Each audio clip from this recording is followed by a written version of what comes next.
Baiklah, di sini saya akan menjelaskan apa itu inquiry. Inquiry adalah suatu pendekatan atau metode pembelajaran yang berpusat pada siswa, di mana proses belajar dilakukan melalui penyelidikan aktif, pengamatan, pertanyaan, pengumpulan data, dan memberikan kesimpulan. Berikutnya yaitu tujuan mengembangkan keterampilan berpikir kritis dan analitis.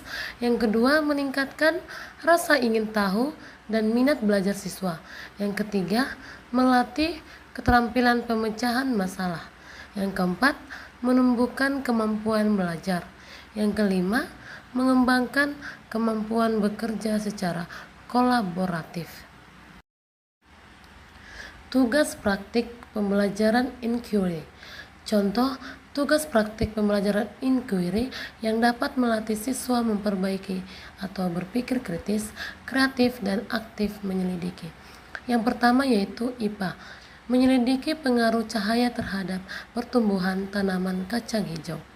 Yang kedua, IPS, telusuri para pahlawan nasional dari daerahmu dengan wawancara tokoh masyarakat atau membaca sumber secara lokal. Buat hasil laporan penyelidikan. Ketiga, bahasa Indonesia. Cari tahu jenis-jenis hoaks yang pernah viral di media sosial. Analisis alasan penyebarannya. Langkah-langkah tugas. Yang pertama yaitu merumuskan pertanyaan. Guru menentukan topik yang ingin diselidiki. Contoh pertanyaan, apakah suhu mempengaruhi laju pertumbuhan tanaman?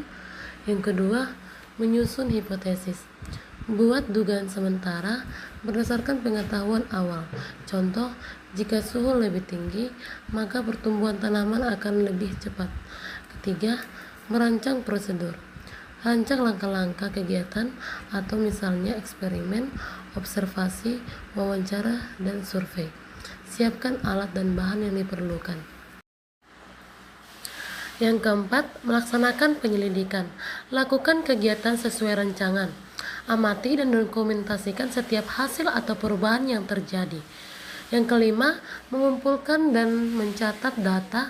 Buat tabel, grafik, atau catatan untuk mencatat data. Gunakan foto atau video jika perlu. Yang keenam, menganalisis data. Bandingkan hasil dari berbagai kondisi. Cari hubungan antara variabel dan teliti. Yang ketujuh, menarik kesimpulan. Apakah hipotesis terbukti atau tidak? Jelaskan apa yang bisa dipelajari dari hasil penyelidikan. Yang kedelapan, menyusun laporan hasil inquiry. Contoh, judul penyelidikan, latar belakang, rumusan masalah, hipotesis, tujuan penyelidikan, alat dan bahan atau sumber data, langkah-langkah penyelidikan, hasil dan data, analisis, kesimpulan, dokumentasi atau lampiran.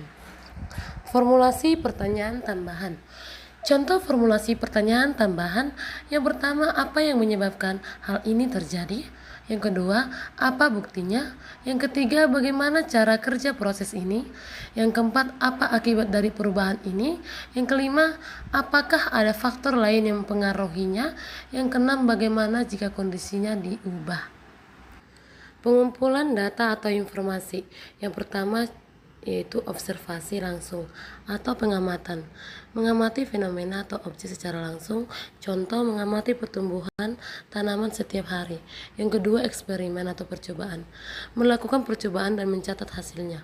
Contoh, menyiram tanaman dengan jumlah air berbeda lalu mengukur tinggi pertumbuhannya. Yang ketiga, wawancara atau diskusi. Bertanya langsung kepada narasumber guru, petani, tokoh, atau ahli. 4. Membaca buku atau internet.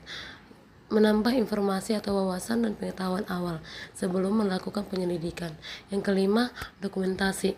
Mengambil foto, video, atau mencatat peristiwa penting yang terjadi selama penyelidikan. Berikutnya adalah analisis data. Setelah mengumpulkan informasi, lakukan analisis untuk menjawab pertanyaan utama. Beberapa hal yang bisa dilakukan yaitu, yang pertama, bandingkan data dari berbagai sumber. Yang kedua, catat kesimpulan sementara. Yang ketiga, jelaskan hubungan antara konsep Yang keempat adalah identifikasi tantangan dalam proses pengelolaan.